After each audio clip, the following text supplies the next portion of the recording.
आकाशवाणी गोरखपुर से क्षेत्रीय समाचार।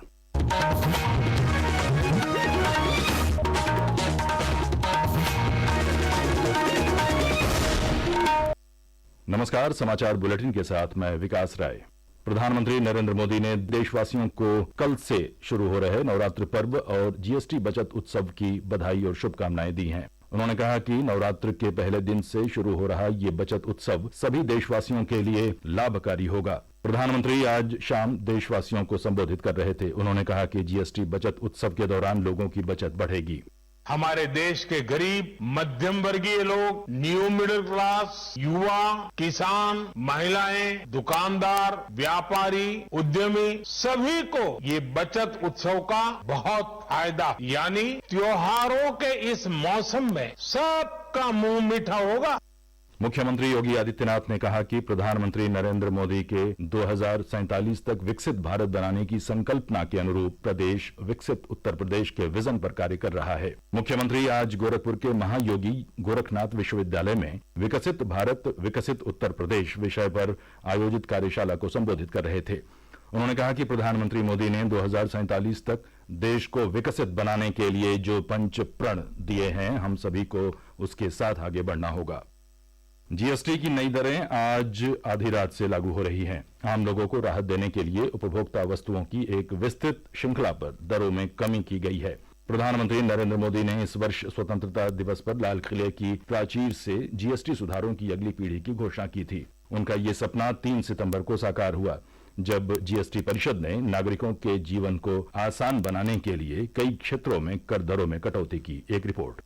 जीएसटी परिषद ने अप्रत्यक्ष कर प्रणाली को 5, 12, 18 और 28% की 4 स्तरीय संरचना से सरल बनाकर 5% और 18% की 2 स्तरीय संरचना में बदल दिया है। तंबाकू और विलासिता की वस्तुओं सहित चुनिंदा वस्तुओं के लिए 40% का एक अतिरिक्त स्लैब की घोषणा की गई है। जीएसटी परिषद ने आम आदमी, श्रम प्रधान उद्योगों, किसानों और कृषि को ध्यान में रखते हुए ये निर्णय लिया है। नए ढांचे के तहत उच्च तापमान वाले दूध, छेना, पनीर, पिज्जा ब्रेड और चपाती सहित खाद्य पदार्थों पर कोई कर नहीं लगेगा। ट्रैक्टर, कटाई मशीनरी और खाद बनाने वाली मशीनों पर जीएसटी 12% से घटाकर 5% कर दिया गया है, जो कृषि क्षेत्र में एक महत्वपूर्ण कदम है। सरकार ने 350 सीसी तक के 2 पहिया वाहनों पर भी जीएसटी को 28% से घटाकर 18% किया है। छोटी कारें, जिन पर पहले 28% टैक्स लगता था, उन्हें नए जीएसटी सुधारों के तहत 18% कर दिया गया है। शिवांग के साथ आदित्य, आकाशवाणी समाचार, दिल्ली।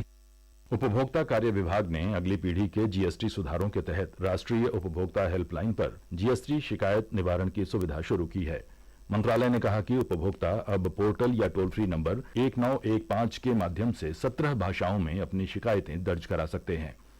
सेवा और सुशासन के मंत्र पर चलते हुए प्रधानमंत्री नरेंद्र मोदी के नेतृत्व में सरकार परिवर्तन और प्रगति सुनिश्चित करने के लिए अथक प्रयास कर रही है। आज इस विशेष श्रृंखला सेवा पर्व में हम चर्चा करेंगे कि कैसे मोदी सरकार ने यूपीआई क्रांति का नेतृत्व किया और डिजिटल भुगतान को सभी के लिए सहज, सुरक्षित और सुलभ बनाया।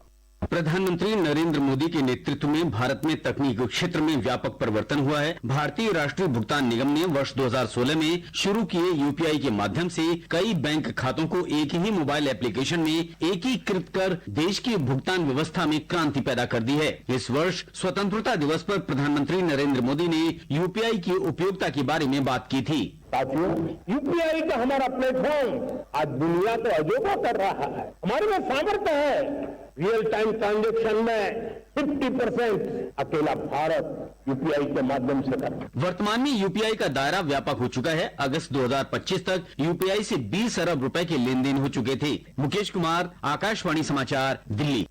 पिछले 7 सितंबर से शुरू हुआ पितृपक्ष आज संपन्न हो गया। पितृपक्ष के अंतिम दिन प्रदेश के सभी जिलों में लोगों ने नदियों और सरोवरों में स्नान करके अपने पूर्वजों का तर्पण और पिंडदान किया। वाराणसी में पितरों का पिंडदान करने के लिए सुबह से ही गंगा नदी के घाटों पर लोगों की भीड़ उमड़ी रही।